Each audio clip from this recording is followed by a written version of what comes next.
All right, let's talk about St. George. Now, you probably know him as the legendary dragon slayer, right? But what if I told you his story is also all about crowns, glory, and even the money you might have in your pocket? Yeah, it's a wild tale of martyrdom and money, so let's get into it. So, just to set the stage, everything we're talking about today comes from a mix of historical and religious accounts. We're pulling from sources like Wikipedia and PrescottOrthodox.com. That way, you know we've got a solid foundation for the incredible legend we're about to dive into.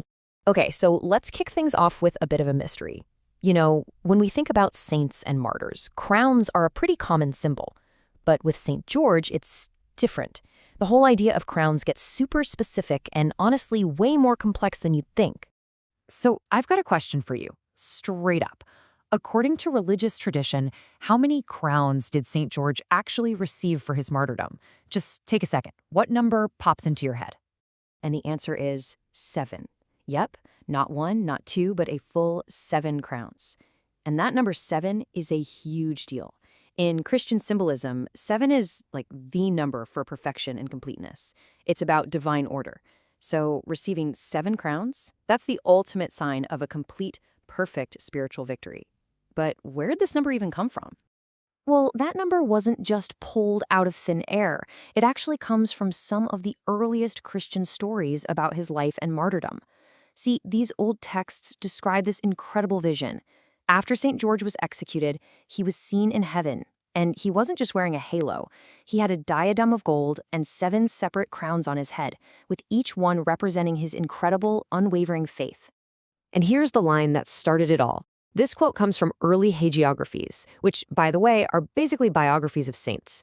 This line isn't just some poetic description, it's the very foundation, the bedrock, of this entire legend of the 7 crowns. It's an image that has stuck around for centuries.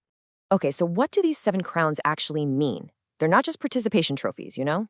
Each one represents something very specific about his struggle and his ultimate victory.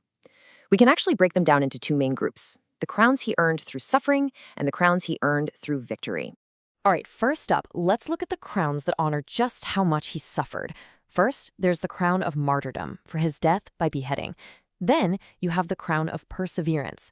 Get this, for surviving 7 years of non-stop torture. Just imagine that. And finally, the incorruptible crown, because he completely rejected the emperor's bribes of money and power. When you put them all together, these 3 crowns paint this picture of unbelievable strength. But it wasn't just about suffering, right? Let's flip over to the other side, the crowns of victory. He got the crown of life for being faithful even to the point of death.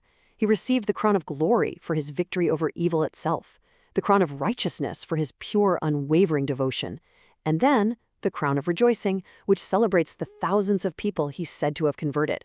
So you see, these aren't just about what he endured. They're about the incredible positive impact of his faith.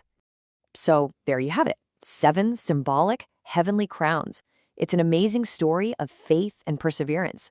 But that's not where the story ends, not even close. Because the story of St. George's crowns has a totally fascinating twist that brings it right down to earth and right into the world of modern money. And that leads us to a really interesting thought. What if some of these crowns were actually real? I mean, something you could literally hold in your hand. This is where the whole story takes on a completely new layer. And this really lays it out perfectly. On one side, you've got the symbolic crowns. These are the heavenly reward, totally spiritual. But on the other side, we have physical crowns, actual, tangible coins that are historical artifacts. We're talking 2 completely different things, right? But they're connected by the same name and the same powerful legend. Okay, let's start with the famous Rocking Horse crown. This was a real British coin, and yes, its denomination was literally a crown. It was minted back in 1935 for King George V's Silver Jubilee. And guess what image is right there on the coin? You got it, St. George in that classic pose, slaying the dragon. This was way more than just money. It was a powerful statement. And then there's the gold sovereign. Now, to be clear, this one isn't technically a crown by denomination, but it is hands down the most famous coin in the world that features St. George. That iconic design by Pastrucci, it became a symbol for the strength and reliability of British gold. Think about it. By putting that image on their most important coin, they weren't just making money. They were broadcasting a message of power, integrity, and stability to the whole world. So just think about that journey. We went from a martyr's 7 heavenly crowns, these deep symbols of faith, all the way to the face of a national currency, a symbol of economic might. The story of St. George's crowns is the perfect example of how legends don't just fade away. They evolve, they adapt, and they pop up in the most unexpected places. Which leaves us with a really cool question to think about. How many other ancient legends are hiding right there in plain sight? Maybe even on the coins and bills we use every single day.